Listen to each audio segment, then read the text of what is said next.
Well, let me welcome you to the Woodrow Wilson Center, and welcome to those of you watching on the web. We're delighted to have all of you joining us this morning. My name's Kent Hughes. I run a program here on America and the global economy, and I'm really substituting for Steve McDonald from the Africa program. Steve runs the Africa program and our leadership project here. He was stung by a hornet and had just a very allergic reaction. So I've been saying that even though he is generally busy as a bee, it didn't protect him from the hornet. And he apologizes, but wishes you the very best, and apologizes to the panel as well.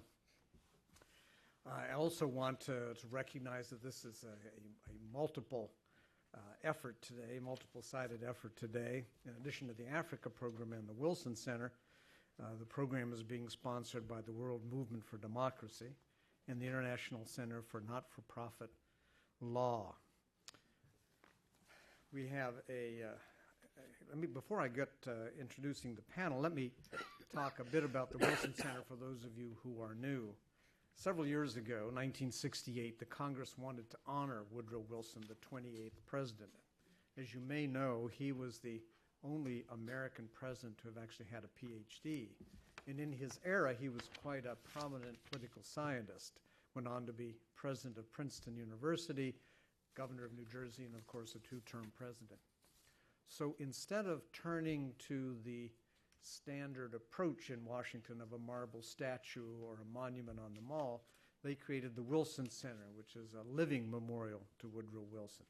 And the assignment they gave the center was to bring together both sides of his life, the scholarly work on public policy together with people who are making and influencing public policy.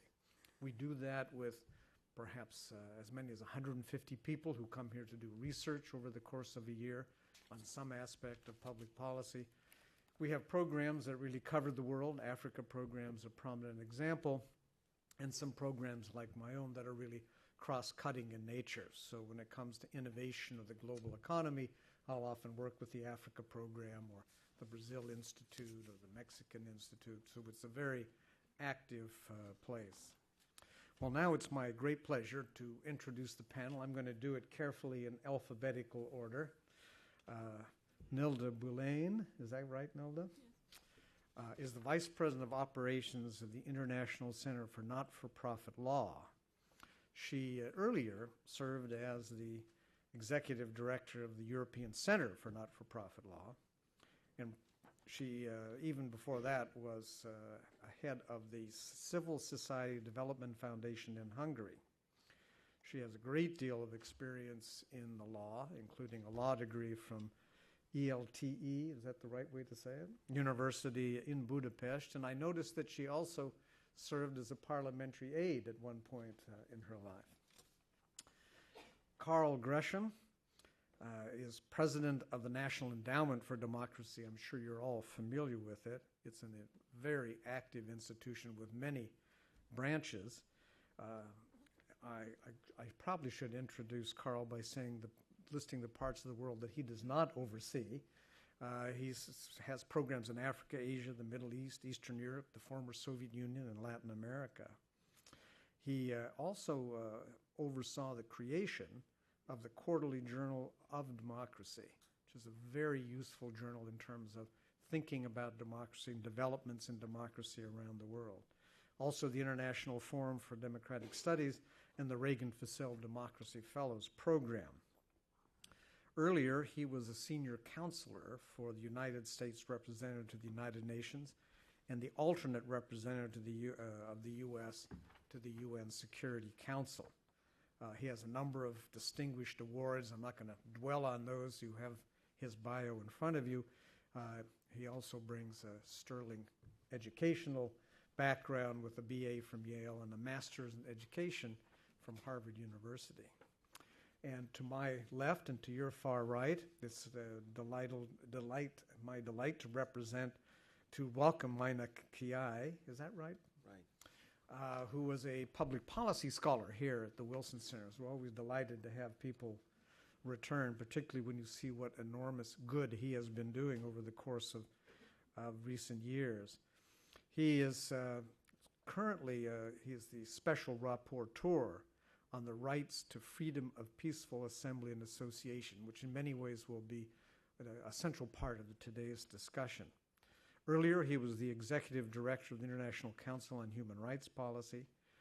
He's had research fellowships at the Danish Institute for Human Rights, as well as the Wilson Center and the Trans-Africa Forum. He really has spent much of his life campaigning for human rights in Kenya and elsewhere. And he has a strong legal background with training both in Nairobi and at Harvard University. We're going to start with Carl and turn to Nilda, and then we were just explaining to Mina what we mean by batting cleanup here now that we're celebrating a spectacular season for the Nationals, the local baseball team. Carl, the floor is yours. Can I talk from here? You certainly may. I don't see something going on, but... I think it's just automatically on. Okay, great. Well, thanks very much to the Wilson Center for having this meeting. Let me begin by wishing Steve McDonald a speedy recovery. And let me also express my condolences to Lee Hamilton, whose wife Nancy, I learned just yesterday, passed away. She was really a very wonderful, lovely, and very, very intelligent and dignified person. And I think Lee Hamilton has all of our condolences. The issue that we're talking about this morning, defending civil society, the crackdown on NGOs around the world, is an issue that has been with us for some time now.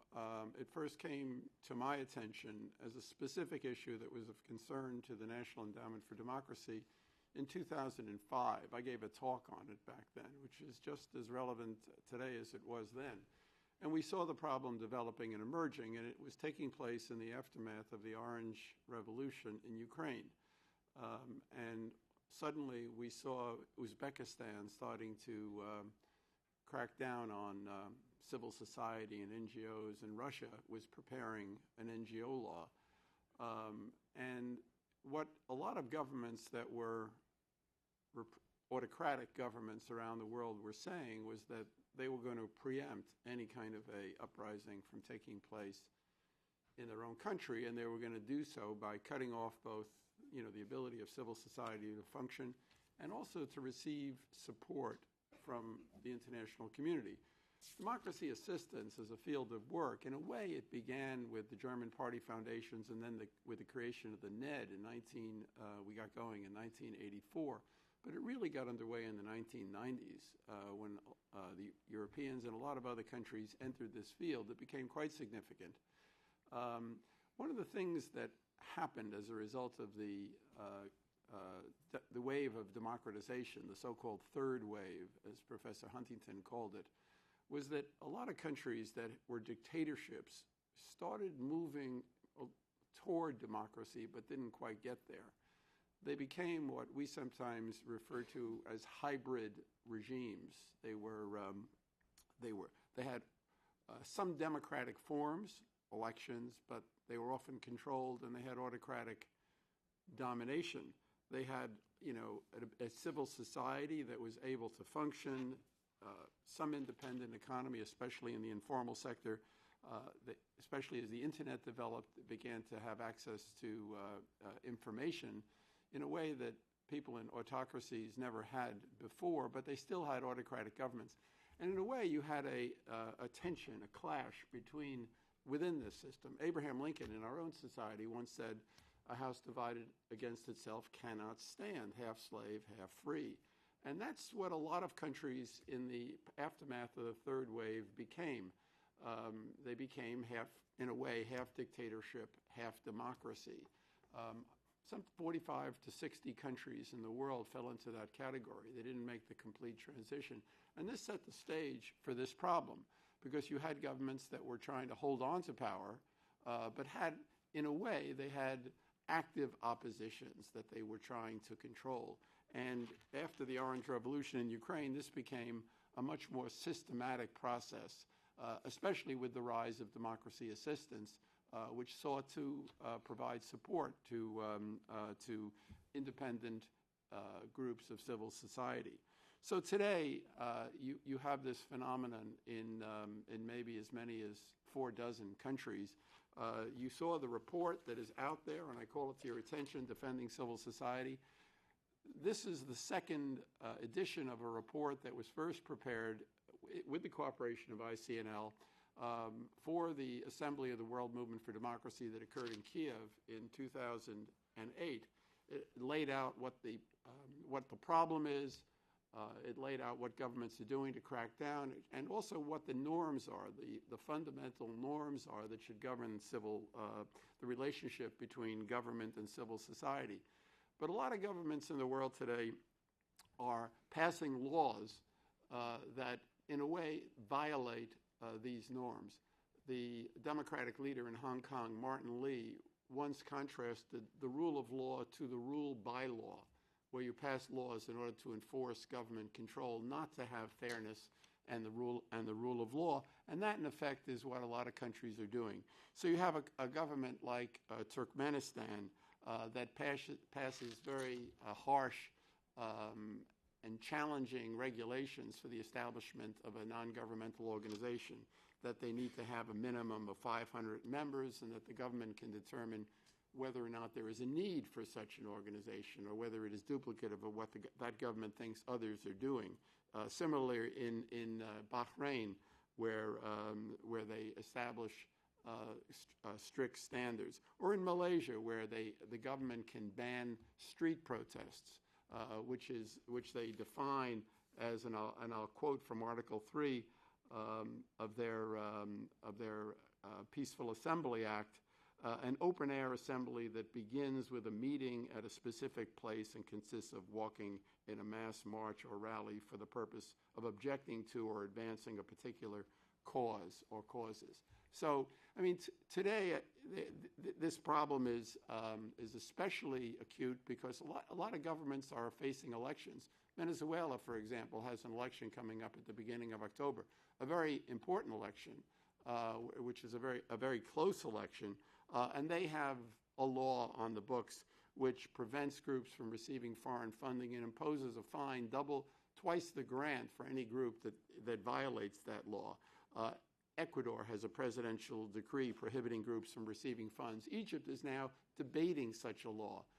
We all remember the case of NDI, the workers for NDI, IRI, Freedom House, the Konrad Adenauer Stiftung, that were held to be in violation of Egyptian law and operating in Egypt without the consent of the government. That case is still ongoing, and Egypt, which is going through a very difficult transition, is now debating an NGO law. We don't know how that will turn out. Ethiopia has a law which prohibits any group from getting more than 10% of its budget from international sources. And of course, we're reading about the Russian situation, where a group that receives international funding has to register with the government as a foreign agent. And the Russians say, well, you have a Foreign Agents Act. But of course, in the United States, the Foreign Agents Act covers lobbyists who represent foreign governments, not an NGO that receives international support. I mean, the NED receives international support. We're very grateful to the governments of Canada and Sweden for providing support for this very project. But that doesn't make the NED a foreign agent. So the question is, what to do in this kind of a situation. In the case of Russia, the law was just passed in July, and all of the groups there are trying to decide how to react to this.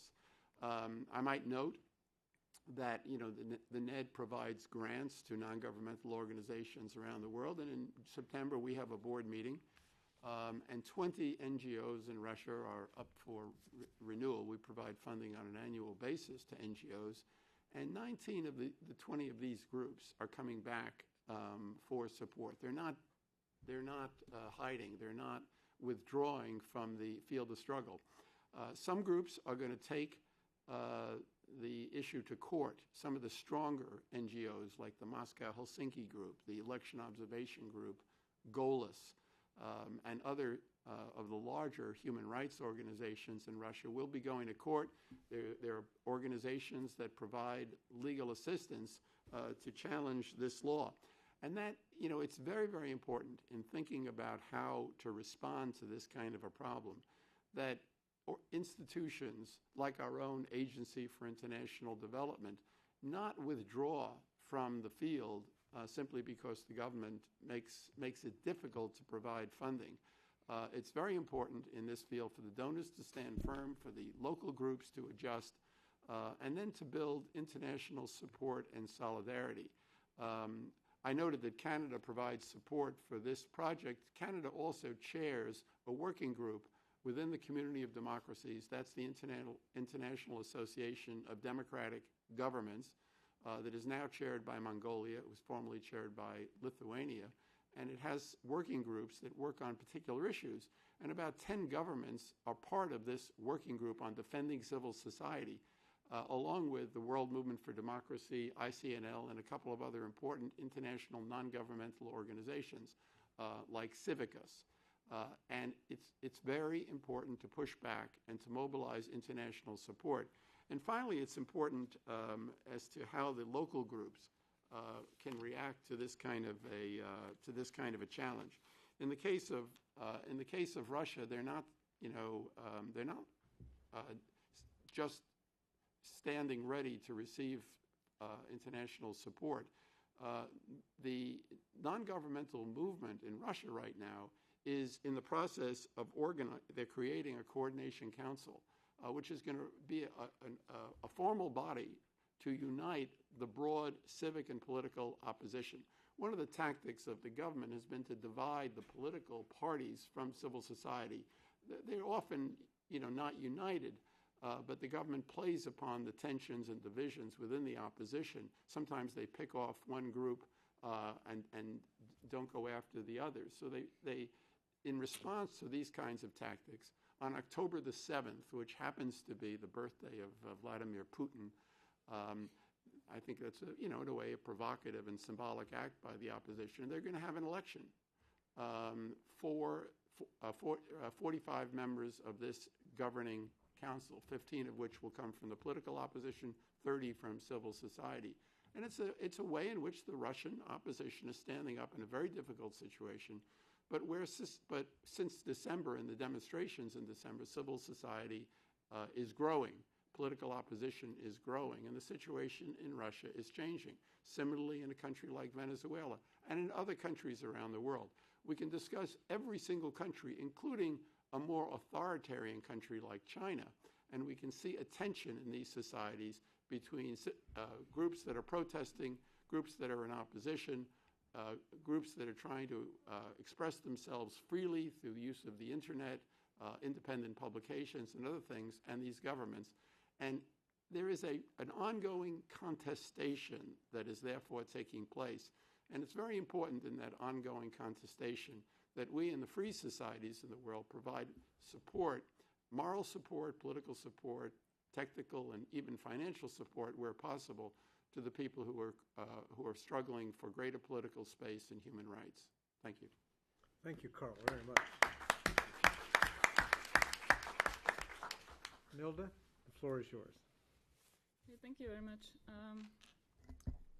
I thought, as an introduction, that I would not speak immediately as the representative of my organization. I understand that there will be a discussion that follows, and I'll be happy to talk more about what we do and how we do that and how we work with Ned and others in addressing all these issues that Carl gave such a sweeping overview of. And rather, I would try to speak as a Hungarian citizen. As you know, my country is a member of the European Union, but I would just like to bring some of the complexities of these issues on the ground to your attention. You mentioned the introduction of the Defending Civil Society report in 2008, and I attended an event in the European Parliament in Brussels at the time, which was organized by NED and ICNL, and it was the first time we presented the report to the European audience, to the Brussels establishment. And we had activists there from some of the countries that you mentioned, Azerbaijan, Iran, Egypt, Venezuela, who were facing the earlier wave of this restrictive legislation on civil society. And I was proudly sitting at the table as a representative of a democracy, a member of the European Union, a country that has surpassed the demise of authoritarian rule. And I was very much empathizing with people who still had to struggle and face those measures that their governments were imposing upon them. Now, if somebody told me at that time that in only 5 or 6 years, I would be sitting at the other side of the table with the fundamentals of democracy being questioned in my country, I would have said it's impossible. And I would have been wrong. And that's what I would like to talk a little bit about as we go into the depths of the topic. What is happening, what we are witnessing today in Hungary is unbelievable. And it's not because of what the government is doing, it's because of how people react to that. And it goes back to this question about the strength that these groups that you mentioned can show in these countries. I won't go into reciting the measures that the government is taking, because we wouldn't have time for that. But I would just mention a few. It has basically done a lot of stuff over the last 2 years that is seriously undermining democratic institutions and the rule of law. For example, it has passed a law that is a serious blow to media freedom and independence. It has taken away private savings, pension savings of 15 years of almost 3 million taxpayers. It has centralized the judiciary, the appointment of all judiciary in the hands of a wife of a known politician of the governing party. It has passed a law on elections, that redrew the electoral districts so that it favors the governing party. But just in case they did lose the elections, they also wrote a whole new constitution that lays out the competences of the various constitutional bodies in a way that ensures that they remain entrenched in power, more or less for the next decade, is what the analysts say. They pass laws without consultation on a 3-day course from Friday evening to Monday morning by the hundreds. I can't even continue. They drive the country in an economic frenzy that I won't start to describe, but what I heard last from my colleagues at home is that they set officially a fixed price for the watermelon, being the summer, in an effort to protect the Hungarian-grown watermelon from the cheap Slovak import, and so on. So, and all these things are happening, and what are the Hungarians doing? Honestly, nothing. Not very much. There are, of course, the groups that are trying to protest and, try to hold up the last parts of democracy in the country, but by and large, most Hungarians put up with that. They try to stay under the radar, just stay put, play it safe.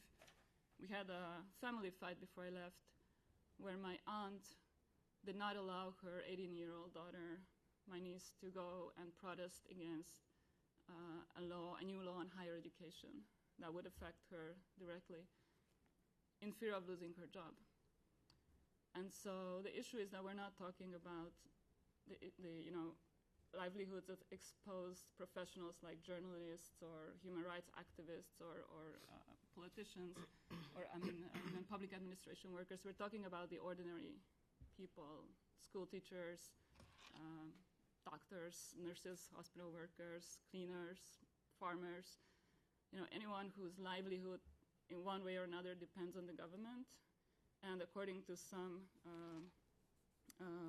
measurements, that would be between half and 2/3 of the Hungarian population.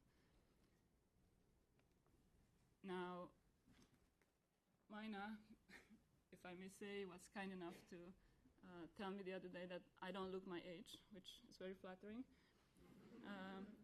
But I'm old enough to have grown up in socialist Hungary. And I remember those ways of communication, the patterns, that you develop as a reflex when you know that your phone is being tapped, and there's certain things you don't do or don't say. You know where to stop the conversation so it doesn't go in a certain direction. And what I'm noticing today, and what is frightening for me, honestly, is I see our society fall back to that reflex at a snap of a finger. Like when you put people in a hypnosis. It's there. It's somehow in us. We did not de-learn it over the past 20 years. And in fact, what we're doing is we're passing it on to the next generation. So when you hear about the radical right gaining strength in Eastern Europe, or most of Europe, but my country in particular, that's because it's the whole pattern. It's the powerlessness, but it's also the power. And there are these young people who are now joining this Jobbik, the Hungarian radical party. They're becoming aggressive because they can do it. They step up to organize against the Roma, like the Nazis the young Nazis used to do it against the Jews. It's like, on that note, I must also say that I see it a trend that the media would put Orban, our prime minister, and let's say Geert Wilders or other populist Western politicians on the same page because they incite racism and xenophobia. But I see a qualitative difference there which is not about populism or racism. It's about their potential to lead their country into authoritarian rule. And that's where I believe that Orban and the likes in Eastern Europe, and you can debate where that starts, but definitely Hungary is part of it. They present a real danger for Europe, and I don't mean European Union, but I mean European democracy. All right, so back to the NGO law issue which we are talking about here. The wave of national cooperation legislation, because there's also like this whole Orwellian newspeak to the whole thing. It's like the rationalization of the system of national cooperation is what you have to abide by. So that reached civil society as well. At the end of last year, they passed a law on association. And I would maybe just mention 3 points there. One is the way they define the public benefit organization. And those are like the charities would be here, the 501c3 status that, basically allows you to operate as a nonprofit, tax exempt, and receive both donations and governmental support in the case of Hungary. The way they defined it now is that public benefit is an organization that directly or indirectly serves the realization of a government duty, which also has to be written in the law, in some kind of legislation. Now you can imagine what that means for watchdog and human rights organizations that don't serve but hold account the government on its duties. But even for organizations, think tanks, or expert groups like ourselves, as you mentioned, I ran the European Center for Not-for-Profit Law, which is the European affiliate of ICNL for the last 10 years. It's based in Budapest. And it's highly debatable whether our mission of promoting civil society law reform in other countries is in any way furthering the responsibility of the Hungarian government. And it's not written in any law, for sure. Now, being lawyers, we can, of course, work around that, etc. But, I mean, why would you need to work around that in an EU member state country? I mean, the other 2 points are maybe that I would quickly mention is financial support is one issue. The government has drastically cut financial support to the NGOs, both indirect and direct, the taxes support. NGOs received support through taxes in Hungary and also direct funding. Now, some people say that's not a problem in itself because it's been kind of overfunding the NGO sector. However, it also has cut and suspended contracts of service delivery organizations that have really been, implementing a government duty that already had contract for social services. So that affects thousands of beneficiaries who are now without aid and assistance because of that move. And lastly and more importantly, I think, is that they are trying to hold control or seize control of the sector by way of a certain network of resource centers. This network was actually started with support from USAID and US development programs in the 90s, and it proved very successful. So the government at that time took over the financing of these organizations. And now the government has put out, everybody was expecting to cut the financing, but now they actually put 5 times more money into these organizations, but they chose essentially what is seen as their puppets.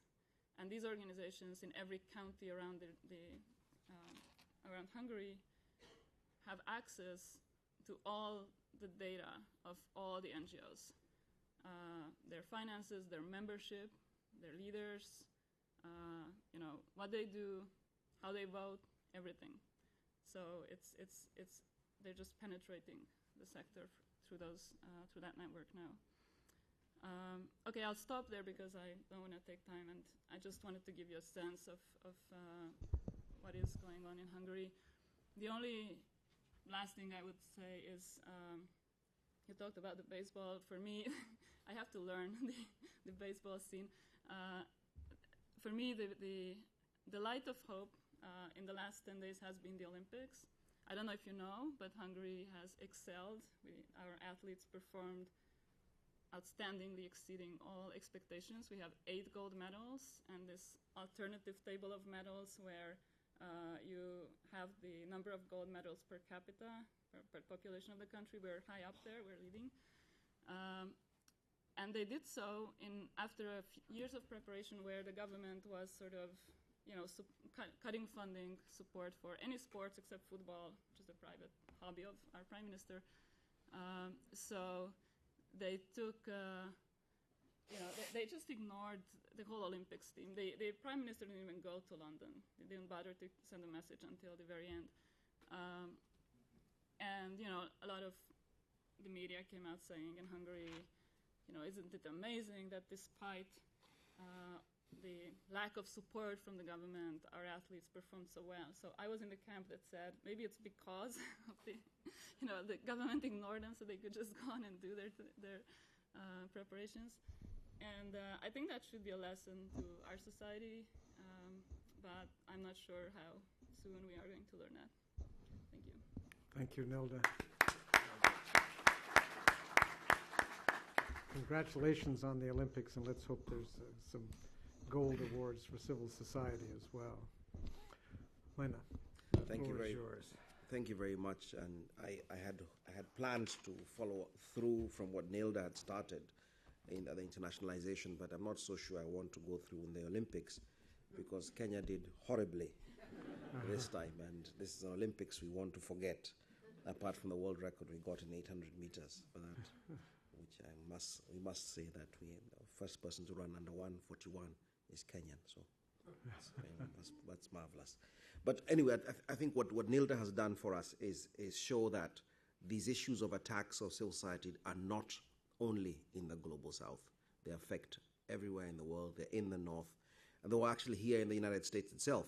Some of you remember the attacks were going on against Ford Foundation and other foundations a few years, 5-6 years ago, where there was consistent attacks. The attacks don't have to come from the state. They can come from different places. And so this is a good place for us to start and understand that it's not just about the global south. It's not just about the countries that are seen as undemocratic or dictatorships or authoritarian. It's across the world that this problem is there. And for me, as Special Rapporteur on free freedom, on the right to peaceful assembly and the right to association, this is what I do. The mandate, which is a relatively new one, that was passed in 2010, and I began in 2011, is really about civil society and defending the space for civil society and expanding that space for civil society. And it's about democracy, because you cannot have democracy without rights to association nor of assembly. And that, to me, is a fundamental part. And unfortunately, the trends have been that we are going on to, the trends have been against democracy. The trends have been against expansion of that space of civil society. Those trends, as I said, are not just the state. Oftentimes, it's also society. And you find that there is now there's also societal pressures, and whether it is from the left or from the right, space is contracted, and thus making things harder and harder for us. Now, the way I see it is that, as I said, civil society is integral to democracy, but also to development. We are moving in a sense, and I happened to be in Busan last year for the high-level forum on aid effectiveness. And one of the most challenging things within that high-level forum was the fact that globally the donor countries are beginning to move towards accepting the Chinese model for development as a way to go. They don't say it, but that's what they do. The poster childs at Busan were Ethiopia and Rwanda, countries that do not have democracy but are moving. The rates of development are going up. And this was incidentally just after the Arab Spring, where Tunisia had shown that you can have high rates of growth, high figures for development, but there's an anger in society that has to be addressed. So for some reason, the lessons of the Arab Spring are not going across the world to understand that you cannot have sustainable development without democracy. The two have to go hand in hand. And one of the things and these attacks are going on in a very insidious way as well, because there's a lot of promotion of the idea that, in Ethiopia we have got high growth rates, the airport is fantastic, as Dave Peterson will confirm. It would fit anywhere in any part in the Western world. It's one of the best airports I think you will see anywhere in the world today. The highways are coming up, there are hotels, but it's almost impossible today to have a conversation with anybody about human rights unless you go to the UN offices where it's private and quiet, because they can't come to your hotel because they don't know who's coming there. I was in Addis earlier on this year, and I was shown a building that's about 7 or 8 floors, and my host says that building there, somebody from the UN, is full of people who are government, and they all have headphones, and they're listening into conversations and checking internet for everybody that's there. This is the environment that's going on. But today, Ethiopia is the highest recipient of development assistance in Africa, bar none. Today, Ethiopia receives the highest assistance from the United Kingdom. Today, Ethiopia receives significant assistance from the United States of America. The Dutch government told me last year that by 2015, Ethiopia will be the highest recipient of assistance in the world from the Dutch government. Everybody is fawning over Ethiopia, and I'm trying to figure out why are we doing this without understanding the sustainability of that assistance. And it's something that we've got to look at and assess. So these attacks against civil society are not just coming from the governments themselves. They're also coming from the supporting governments, from the West in this case, in the case of Ethiopia, or in the case of Rwanda. Although now Rwanda, I was very pleased when the Americans suspended $200,000 against the Rwandan government. A lot of money, $200,000. So they suspended because of the role of Rwanda in the Congo crisis. $200,000. Ask the Americans how much they give to Rwanda in a year. But at least the beginning is happening. So the attacks against civil society are not just at the level of the governments in the countries themselves, but also extending broader to other governments. But they're also within the countries. And one of the things that you find now is these unsaid laws, and whether it is going to be often religious extremism, is constraining and repressing civil society. And that's happening, incidentally, from the left and from the right, from Christianity and Islam. And for us in Africa, in fact, in sub-Saharan Africa, perhaps the bigger threat is extreme Christianity, the fundamentalist Christianity that's coming in, that's constraining the space, trying to get people to live in a way that takes away our humanity and reduces our rights. And I think these are some of the challenges we are coming through and understanding. what you're finding now, again, unlike 20 years ago, governments are not banning civil society. Now as you heard, they're restricting funding, and it's fantastic when you see it, because in Ethiopia the rationale for the law that says that human rights NGOs or NGOs working in a list of doing aspects of work around governance, there are about 8 or 10 different issues that are mentioned in the law. If you're working on those, you can only receive 10% of your funding from international sources, and that includes, by the way, women's rights and transparency and accountability, anti-corruption, all those things. Only 10% can you receive from international community. But they say that this is to protect the sovereignty, to make sure that these groups are patriotic. Now, this is the same country that receives 60% of its budget from foreigners. So, but somehow their receiving it does not make them unpatriotic or unsovereign.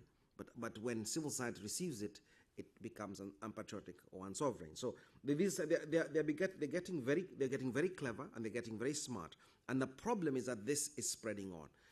Earlier on this year, we saw the Canton of Geneva in Switzerland passing a law that was one of the most harshest laws against peaceful assembly. Now, Geneva, as some of you know, is the Center for Human Rights in the world. The Office of the High Commissioner for Human Rights is based in Geneva. I frequent Geneva a lot, and that is where now they passed a law that for you to organize a protest, you have to give, I think, is a 1 month's notice to the police. The police tell you exactly where to go, and if one of the participants of that protest veers off, you as the organizer are liable to a fine of up to 100,000 Swiss francs. That is more than $100,000.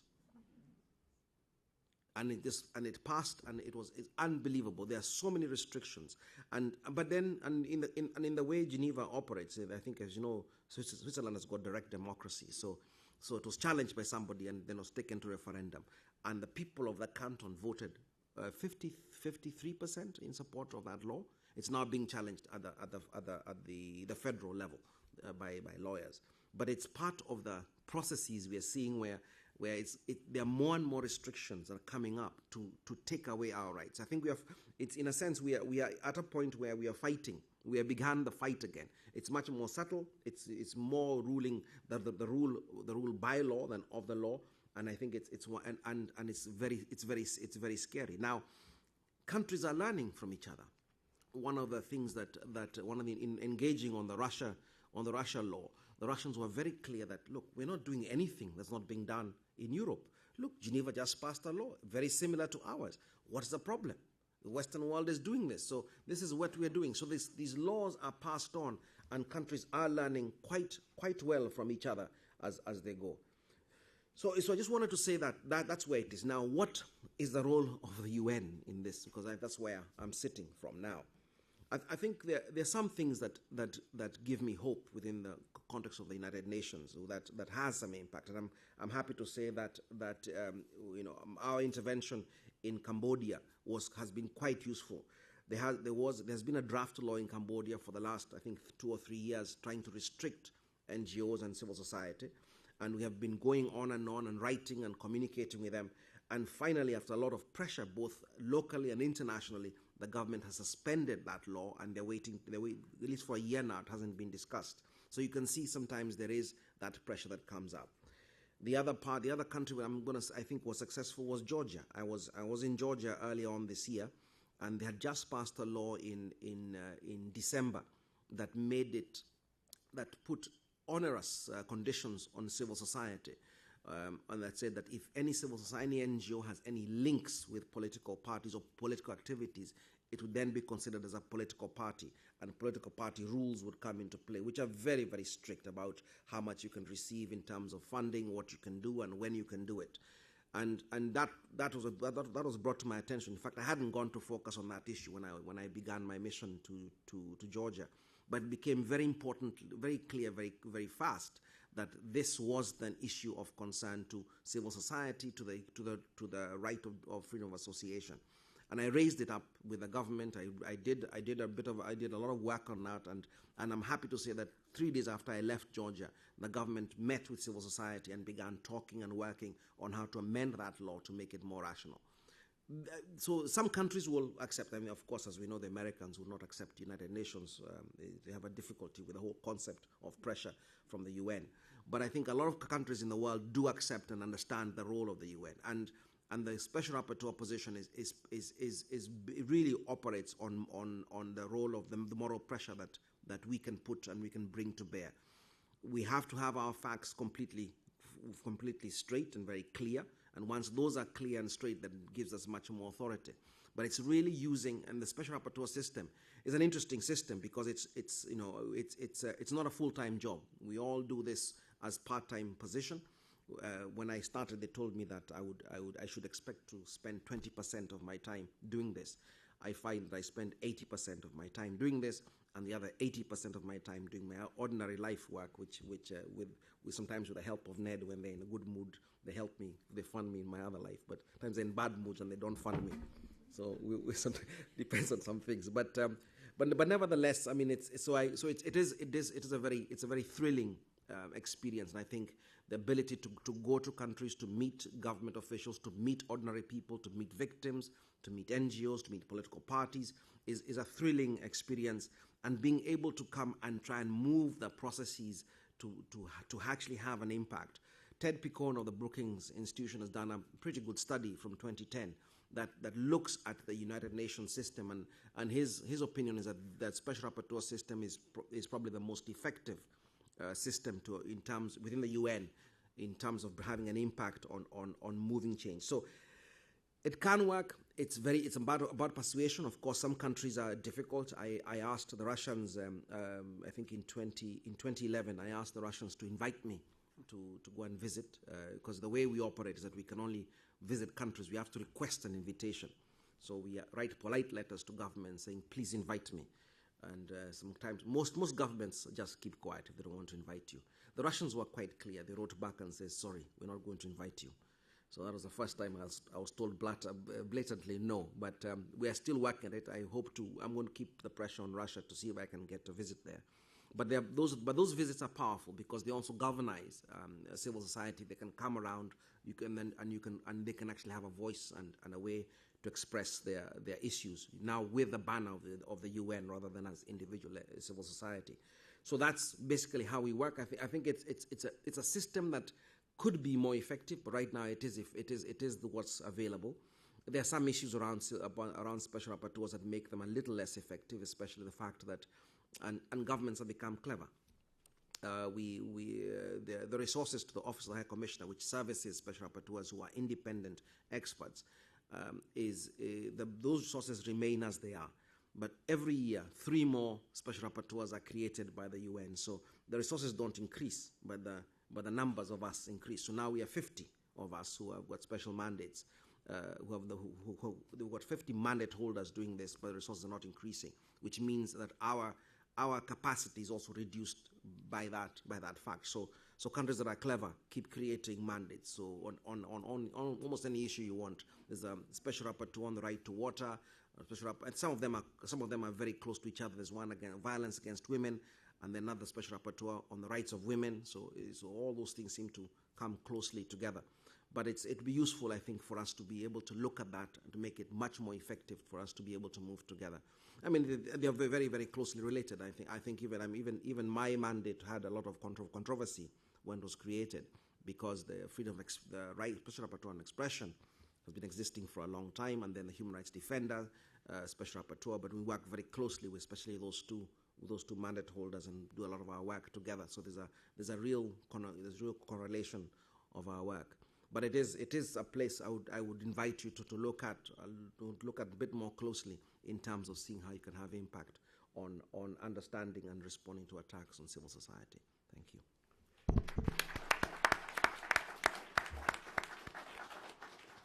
Before we go to questions, let me call on Carl and Nilda to see if they have any comments about what they just heard. I thought that what Nilda said about the response of the Hungarian people was rather interesting. Because as you remember when I talked about Russia, or even Venezuela today with the election that's coming up in October, you have mobilized civil society, you have mobilized people. I talked about a basic tension that exists.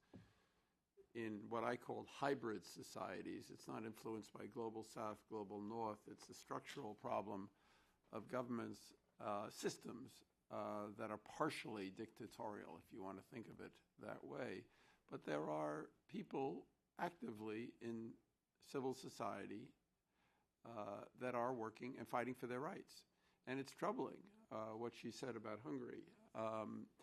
And it's important to try to understand why that might be the case.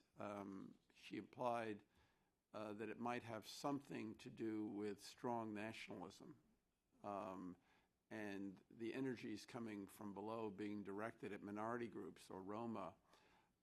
That could have something to do, I don't know, with Hungary's own identity as a country that has Hungarian populations in Romania, in Slovakia, and so forth, and it could reinforce a kind of nationalism. I've been struck that over the past 20, 25 years, where NED has been supporting Polish groups and Czech groups and Slovak groups to work beyond their borders for democracy, supporting democracy in the region beyond their own borders. We call this cross-border democracy work. There have been no Hungarian groups. I find that very, very interesting. And I guess I don't think that's unrelated to the problem that Nilda was describing. Viktor Orban, the prime minister she spoke about, interestingly, came out of the democracy movement. He ran the youth organization that spearheaded the revolution in 1989.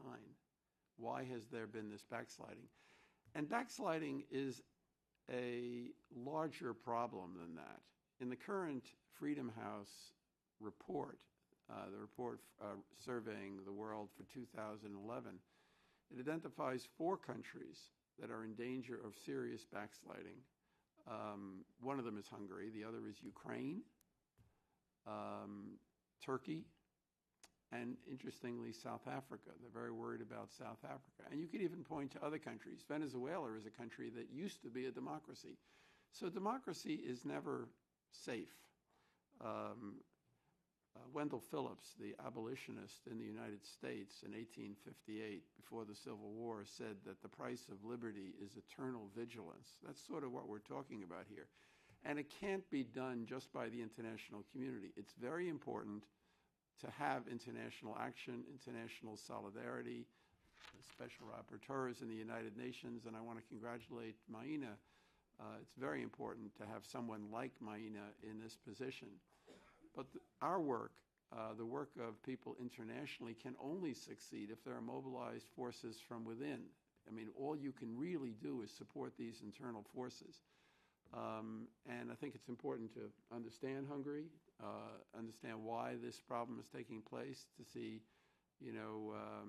what the factors might be in other countries where you have this backsliding that's taking place, and then try to think of how to engage with these civic organizations there that want to push in the right direction. Nilda, any thoughts? Yeah, I don't want to focus the discussion on Hungary by any means, but I see nationalism as more as an outlet of helplessness, anger, frustration, all of that, and I think that's what I would go back to. It's not only in Hungary. I have to say also. I mean, I just wanted to save time, but I mean, if you look around, there was also backsliding at some point in Slovakia. Now it's an issue in Romania. You look the whole Balkans, it's a big question mark. Ukraine, you mentioned after the Orange Revolution in the Ukraine. About 3-4 years after that, I spoke to people there, and they were in more or less in the same kind of mental state as Hungarians are today. And I think it has to do more with something that is very hard to put your finger on, but I would call it like a culture of citizenship, like an understanding of yourself as a citizen in the true sense of not like when you're not a subject of the state or you're not exposed to the government, but you own the government. That it's not just about the elections. It's like it's not about I can elect my tsar. I can elect who will take care of me. That's one way to look at it.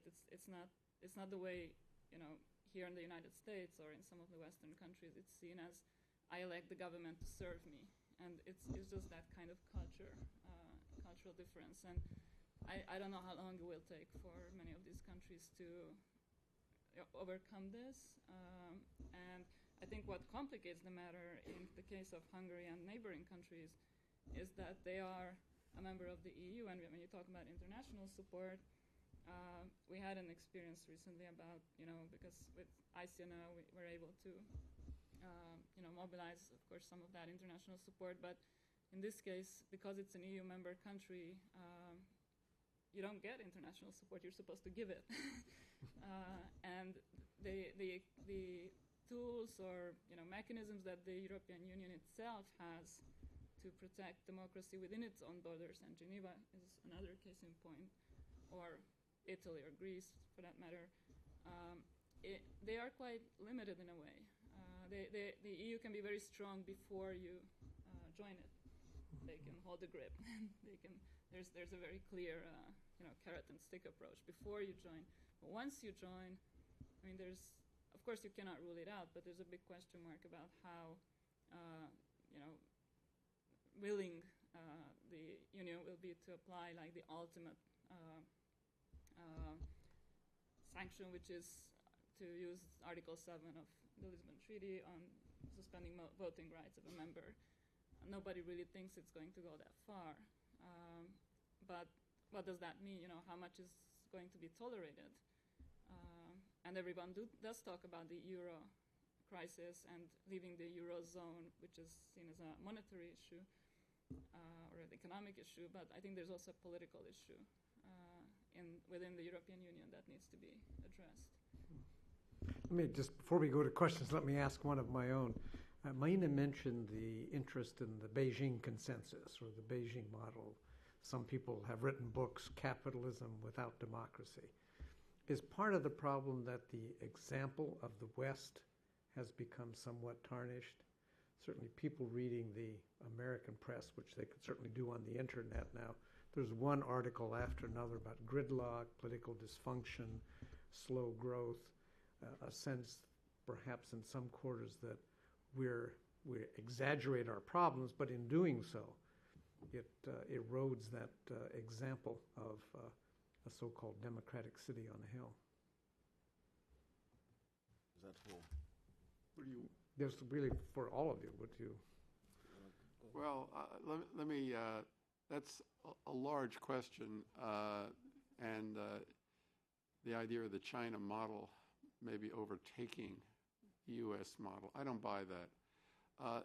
There's no question that the economic crisis of 2008 had a devastating impact on the U.S.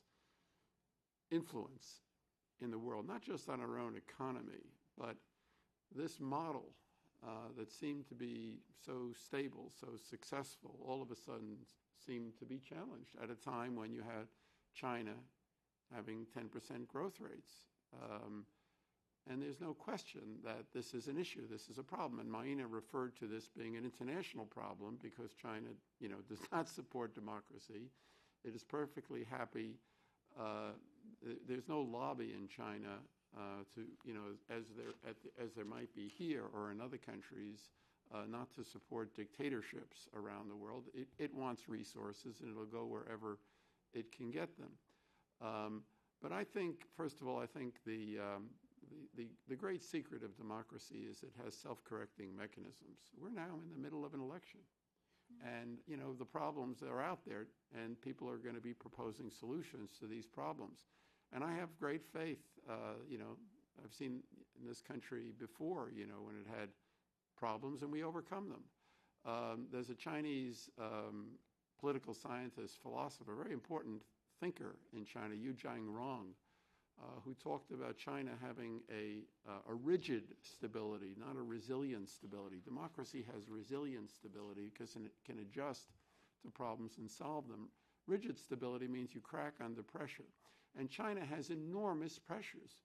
In 1993, there were some 7,000 collective protests in China. Now there are 200,000. I mean, there is tremendous pressure coming from the grassroots on all sorts of issues. Some of it is economic,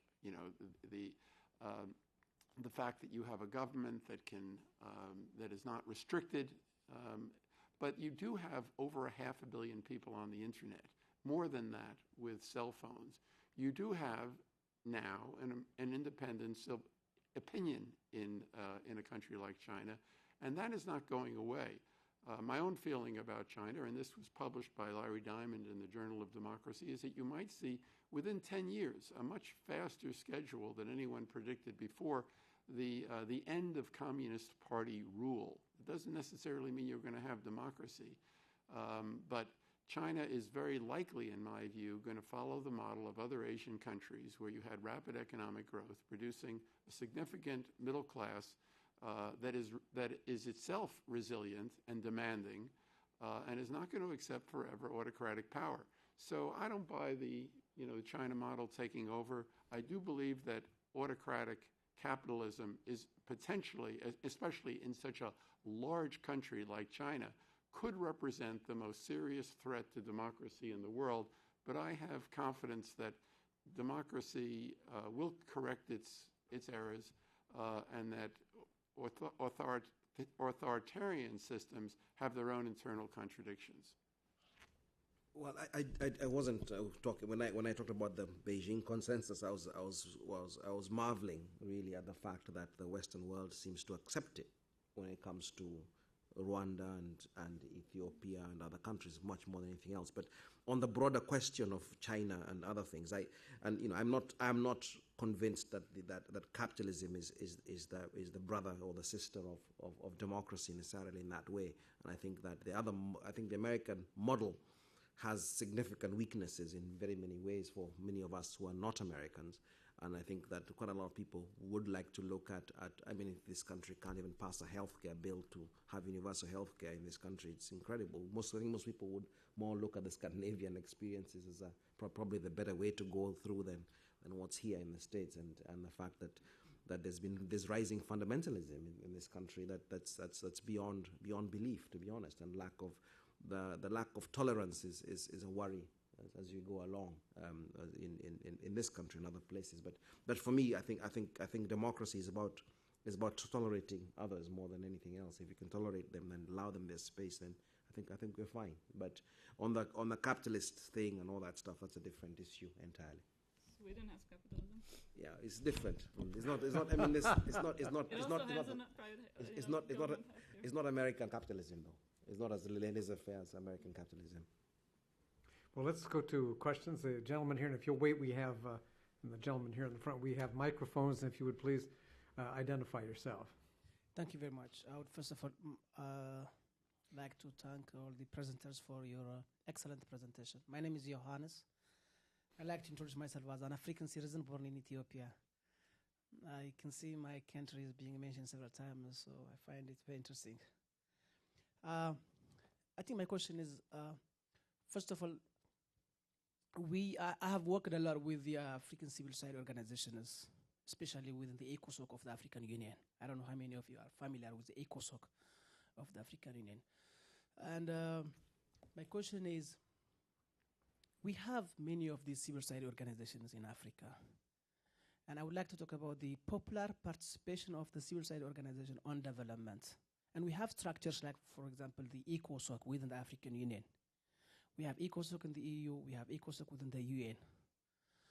And are we making the most out of this opportunity that we have to bring the best and the brightest representative of the civil society organizations to engage the decision makers? So there are places where we have spaces. I completely agree and share the concerns regarding the harsh laws that countries, including my own country, came up to protect the civil society organization from existing by bringing up several issues. But the flip part of it is we still have many thousands of civil society organizations existing.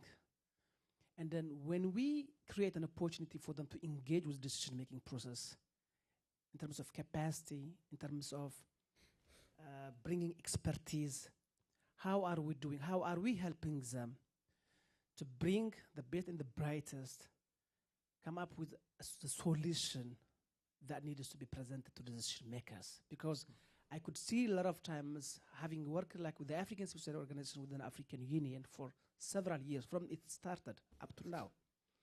So you see a lot of civil society organizations confronting and kind of trying to make governments look bad in many ways than coming up in a solution that makes African leaders say, wow, okay, this is something. So that's my first thing. And secondly, even with the Africa, Europe, Africa, China, Africa, US partnerships, I think one thing that I cannot see is, for example, when we Africans engage the European Union, Europeans, they bring the best and the brightest, they send to Africa, to Addis Ababa, to engage African leaders.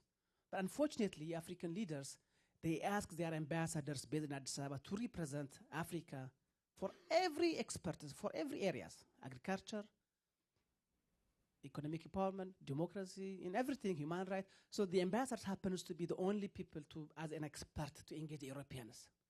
Where are the civil society organizations to represent the wider community and come back as representatives of their own country and engage the experts from that part of the world? Two good questions. Let's the panel. And I think this gentleman here would be next. Why don't we take a couple questions and then. All right. I have a. My name is Sergei Kuznetsov. I'm from the Russian Embassy. And I have a comment and a short question for Mr. Gershman. Please, a brief comment, because we want to make sure we get to all the questions. All right. So I'll be brief. You have stated, you have given an example of the recent Russian law on legislation on NGO and denied similarity to the American law. I have to comment on this since we don't have lobbyists as they exist in the United States as a formal organization or persons. So in a way, those NGOs play a role of some lobbying structures. Also, the law, if you look at it closely, requires only a registration. Nothing. It prohibits nothing actually. So it's a very simple procedure to follow to register and be fair, be honest with the people who are looking at you, and also it's not an obstacle in any way. So this registration is only required for the political NGOs. Nothing is required for other types of NGOs. So also, I would like to say that there is some criticism actually of this law, even within the country, as you have said. But this is, from my point of view, this is only because people just don't understand what this law is and how it's going to work. So probably we should give it some time to see how it works. And I would say that people who would bluntly criticize it and who come to United States and speak on the forums, speak to the public and criticize us, just want to pursue their own good. They want to pursue their own political career. Although in America, for instance, it is I'd say unofficial law not to criticize your own country in front of the other foreign countries. Like Mr. Romney didn't say anything to criticize during his last visit, foreign visit. So how would you comment on this? Would it be fair to call this law an obstacle, although we even don't know how it works? It didn't pass enough time to see how it works. Thank you. Let's take one more question. The gentleman in the fourth row there, and then we'll go to the panel for their thoughts. I was Chris Walker at the NED. I was interested in Nilda's observation in Hungary about the idea of the use of nationalism, and in thinking about Slovakia going back more than a dozen years ago. One of the things that Vladimir Mečiar did was to take opponents of government policy and define them as bad Slovaks. And this was at a time when Slovakia had a lot on the table in terms of EU, NATO membership. And rather than normalizing politics and offering an opportunity to have a meaningful conversation about the merits of public policy, state media was used to tarnish opponents. I think what one sees in the new EU member states and the ones that are weakest today politically and that are under the greatest economic duress, and Hungary's in this category, is that some of those things are manifesting themselves. And I think what's important to remember is that the technical dimension of some of these new laws that are coming out, including in Eurasia and Russia and so forth, is that it's one piece of a very comprehensive puzzle. So in Russia, where state media provides news and information for 80% of the population, it's virtually impossible for voices that aren't aligned with the dominant political powers to have a meaningful opportunity to participate in the discussion. When you look at that, in addition to the menu of laws that are put out, extremism laws that are very vague and can be applied in a variety of ways, the obstacles to meaningful civil society participation are enormous. You see this pattern across all the countries that are being discussed here, and I think Carl very eloquently described this semi-authoritarian dimension, sometimes leaning a little more in the authoritarian direction, that the menu can be applied in different ways. It's both legal, it's media, domination of politics, not allowing other voices to participate.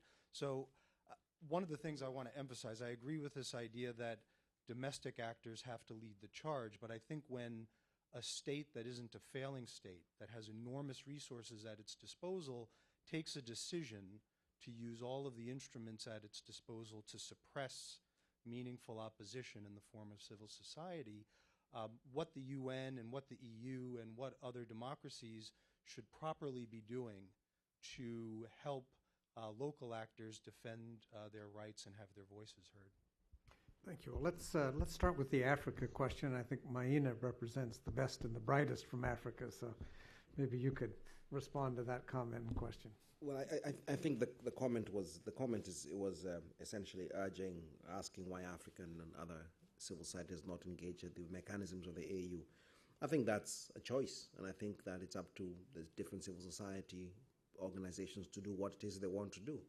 I think oftentimes they're basically in the very broad and not scientific definition. There are two types of civil society. There are those service deliverers, the ones who help in providing services, and then there are those that hold governments to account. And I think it's up to individuals and those civil society to figure out what's the best way. I think we should not be sitting and telling civil society what to do. I think that's when you start getting into trouble. And eventually, it works out whichever way. There are enough civil society organizations providing solutions and coming up with scientific solutions and other things. Others who are going to criticize African governments and other governments. And I think I'm a firm believer that there's enough space for everybody. It's not one way, not one size fits all, and one approach or the other. So I think it's up to the African NGOs as well to figure out what's best for them. And I think you see that happening. And from my own experiences, there's a way of escalating issues. You start trying to deal with them at the national level, then you escalate them up and up and up until you get as loud as you can. So in a sense, I'll leave Nilda to deal with the Russian and Carl to deal with the Russian issues. But I think it's important that people should have the freedom to speak out, whether they're in their country or outside the country. One of the things that happens in many parts of Africa is that people tell you, don't take our dirty laundry outside. And I keep saying, but they can see it inside anyway. They don't have to take it outside. They can see it. So this business of saying keep it in there and go out united, I think we should be able to be clear that criticism is a part of the process of building a society and a nation. And whether we like the people who are doing it or not is irrelevant. It's not about them or their message. It's about their right, as long as within the framework of the law, for it's their right to speak. So you don't have to like them. That's not the issue. It's not the issue at all. So it's about giving them the space to do so. Maybe, Nilda, why don't I ask you to respond to the question of nationalism? Slovakia nationalism is one of many elements. Mr. Walker's question. Yeah, I agree with what you said. I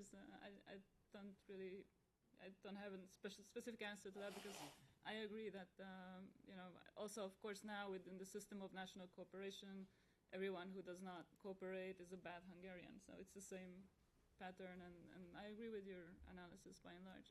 Maybe what I would comment on is the issue of that you raised in some ways, and Maina didn't address that specifically, but this issue of confronting versus cooperating. And we see that in many of the countries where we worked in the Balkans and former Soviet countries as well, that once there is democracy and the space opens up, the basic attitude of civil society is a confrontative one.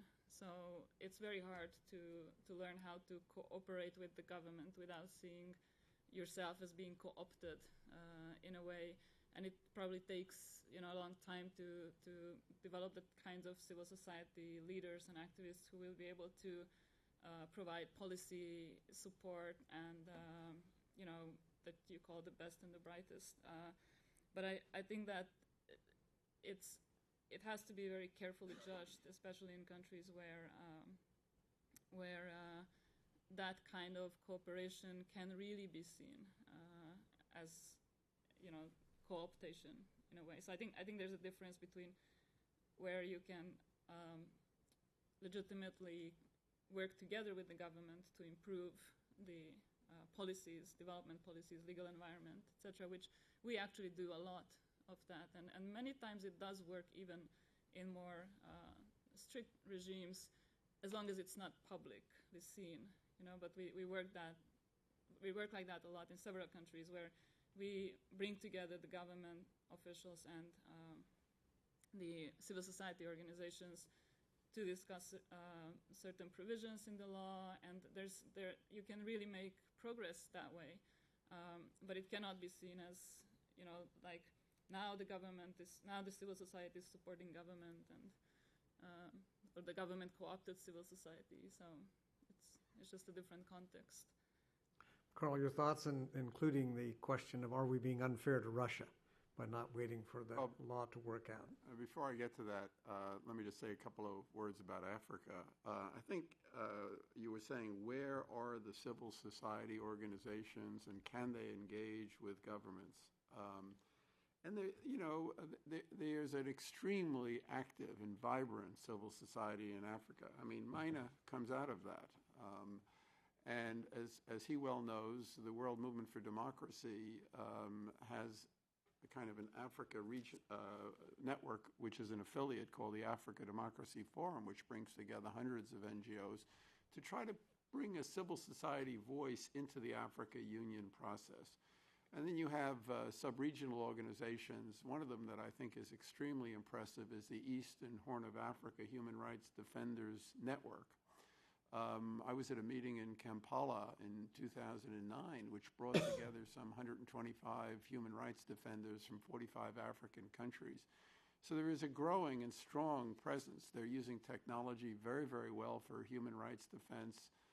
This is something that really didn't exist before. In your own country, I might note, we have just had as a fellow at the National Endowment for Democracy, Berdekan Mideksa, who is, one of the great figures in the world today. She, unfortunately, is in exile. She's had to have asylum here because after the 2005 elections in Ethiopia, I mean, one of the reasons you have the NGO crackdown in Ethiopia was that the opposition did very well in the elections in 2005. And as with the Orange Revolution in Ukraine, the Ethiopian government, like the Russian government, said, never again. It will not happen here. And so they passed harsh laws. She was put in prison, and now she's in exile. But, Meles Zenawi is not, is ill. These regimes are not forever. And I believe there will be a comeback. But, she needs international support. I think she's got the support of every cab driver in Washington, but she needs support that goes a little bit beyond that. On Russia, in a way, your point is very revealing because I think your conception of independent civil society is they're a bunch of lobbyists. And they're political, and therefore they should be penalized for being political.